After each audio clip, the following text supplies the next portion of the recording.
Hi, and welcome to the Guide to Being an Entrepreneur. Today we're going to talk about risk and how important it is to take risk as an entrepreneur. Risks are important and risks are necessary as a startup company and as an entrepreneur to be more successful.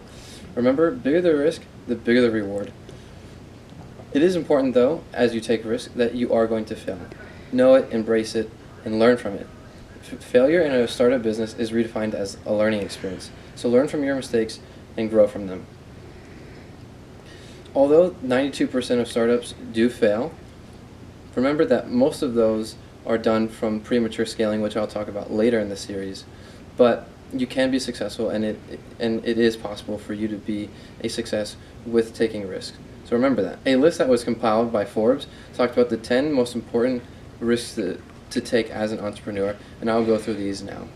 The first one, focus on a tough customer problem rather than a fun technology. Investors hate technology solutions looking for a problem due to the high risk of no customers. If the customer need is obvious and large, the calculated risk is in the quality of your solution, your team, and marketing. These are risks that can be mitigated with the right resources. The second one they talk about is schedule frequent updates to your solution to maintain growth. Assuming that you can quickly recover after competitors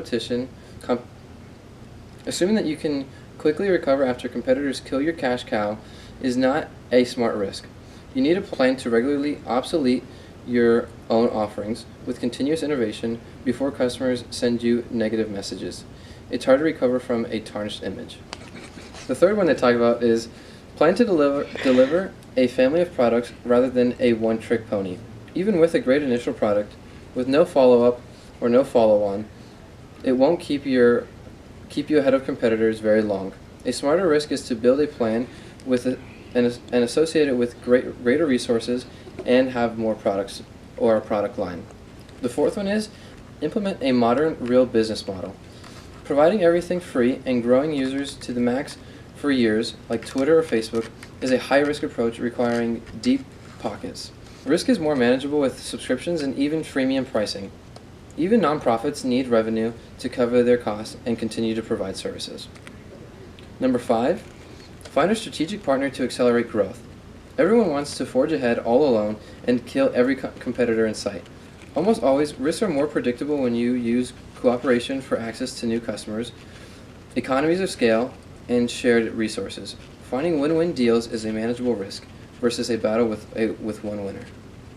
The next one they talk about is use metrics to measure results of marketing initiatives. What they mean by this is, too many entrepreneurs put all their resources in one big make-or-break effort they can't measure. Or they count on word of mouth and viral marketing, which are totally unpredictable. The next one that you need to consider that was on the Forbes list is recruit the best team members and provide incentives. This is really important. Trying to save money by recruiting family members or hiring only your friends or interns is a bad risk. Great team members may take more time and more money and even stock options, but qualified and highly motivated team that stretches your budget is a good calculated risk. The next one they talk about is build your business with minimum outside funding. More money is not more likely to solve your problems or reduce your risk, and we'll see this in a later section. Investors know that startups with too much money fail just as often as those with not enough. Strategically, you need a plan to survive through organic growth with outside funding to effectively accelerate scaling. Second to last one, don't rely on conservative forecasts to reduce risk. Investors don't fund conservative forecasts nor wildly optimistic ones, since both imply a lack of commitment or homework. Opportunity and revenue projections based on deep market and customer analysis are a smarter risk.